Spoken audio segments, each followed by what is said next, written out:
Howdy friends, normally we review new cars as a family on this channel, but today we have an opportunity to do something a little bit different. Good news everyone, the shocks on our old Honda CR-V are shot. What we're going to do is we're going to talk about what it's like to drive in a vehicle with totally destroyed shocks. We're going to say hi to this dog. Hey buddy. Hey and buddy. We're going to tell you why there are some very, very good reasons if you're driving on craptastic shocks, you should change them. But first, information explosion.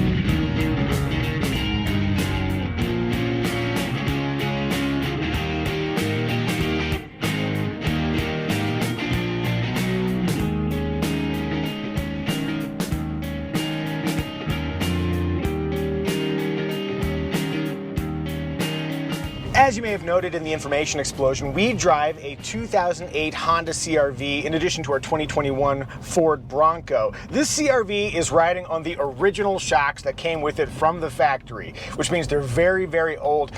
Quick primer, the job of a shock is to inhibit the movement of the suspension. So your car basically just rides on springs. There's these little coil springs under there. But if you just squeeze a spring, it'll go boingy, boingy, boingy. Hilarious noise, a lot of movement, but that's bad for a suspension because the tire doesn't necessarily want to stay in touch with the ground. So that's why you have shocks. The shocks keep the suspension from moving too much. Like all things mechanical, eventually a shock wears down. The seals start to break down and it stops doing its job of inhibiting that movement of the suspension, which is what we have here. Sweetie, tell everybody what it's like to drive a car with blown shocks. Hitting a pothole at freeway speeds in traffic is terrifying because the vehicle immediately becomes unsettled and I feel like it starts to turn on its own a little. It's not good. Everything you're describing is absolutely true. So when you hit a pothole, the tire goes down into it and it probably moves a little bit more than it should because it doesn't have a shock damping that movement, and then it hits with too great a force and you kind of bounce. You've probably seen this on the freeway, a car going brungy, brungy. I mean, it's super sexy, so nobody's arguing with that part, but it's bad for driving. The shocks on our CR-V have been worn out for quite a few years, and after putting up with that for a while, we've decided to change them. So now, through the power of amazing advanced editing technology, we're going to transport through space and time to see what the CR-V is like to drive with new shocks. Wow, that star wipe cost us $8,000 and I think it was worth every penny. So we took our CR-V to Dave's Viking Auto in Rim Forest, California, and they're not paying me to say this, but they did a really good job. Same day service, turn it around quickly. So here's how much we spent in parts. Here's how much we spent in labor.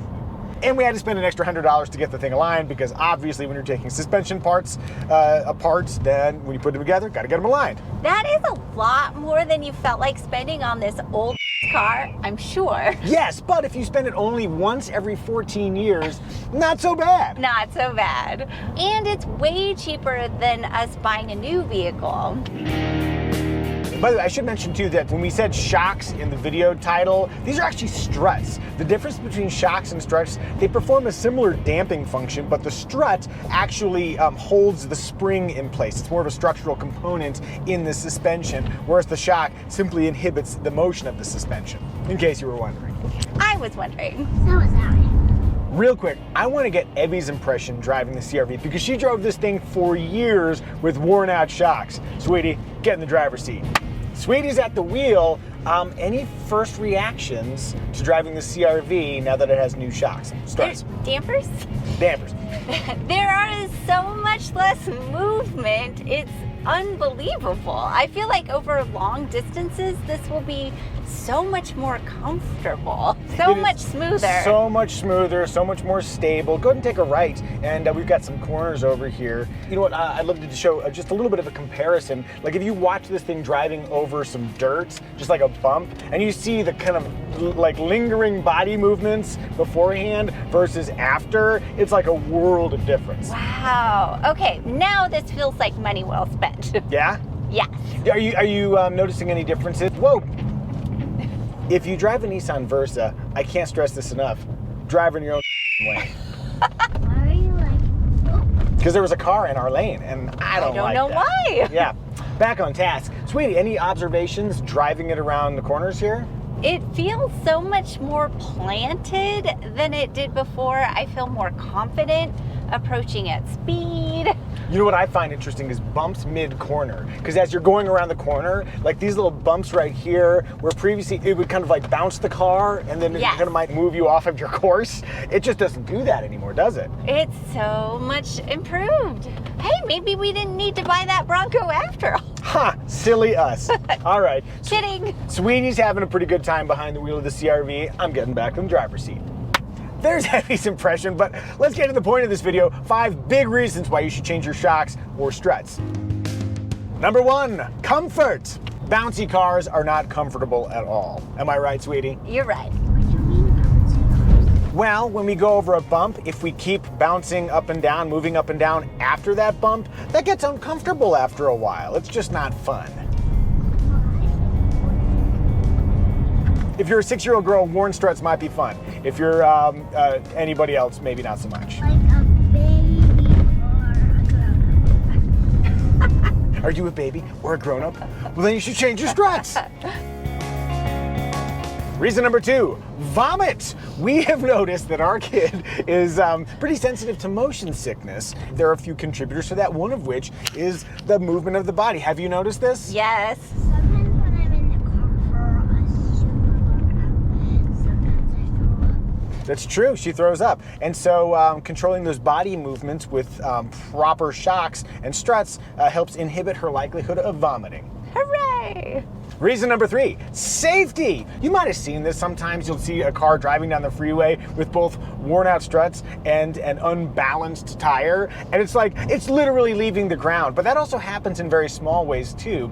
And it's very hard for your tire to slow you down or change direction when it's not touching the ground. And you've experienced this. You've driven the CR-V with worn out shocks where it feels like a little dangerous? Absolutely. That is the part I am most looking forward to with the new struts, is not feeling like I'm going to get absolutely out of control every time I hit a pothole. If you like stopping and not hitting things with your car, change your struts or shocks or absorbers. Dampers? Dampers.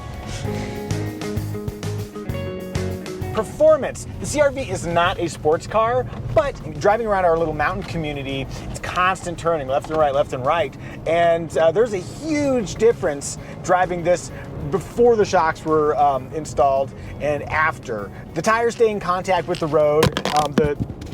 Wow. I mean, this is demonstrating our point. We could not do that before. Your microphone, my lady.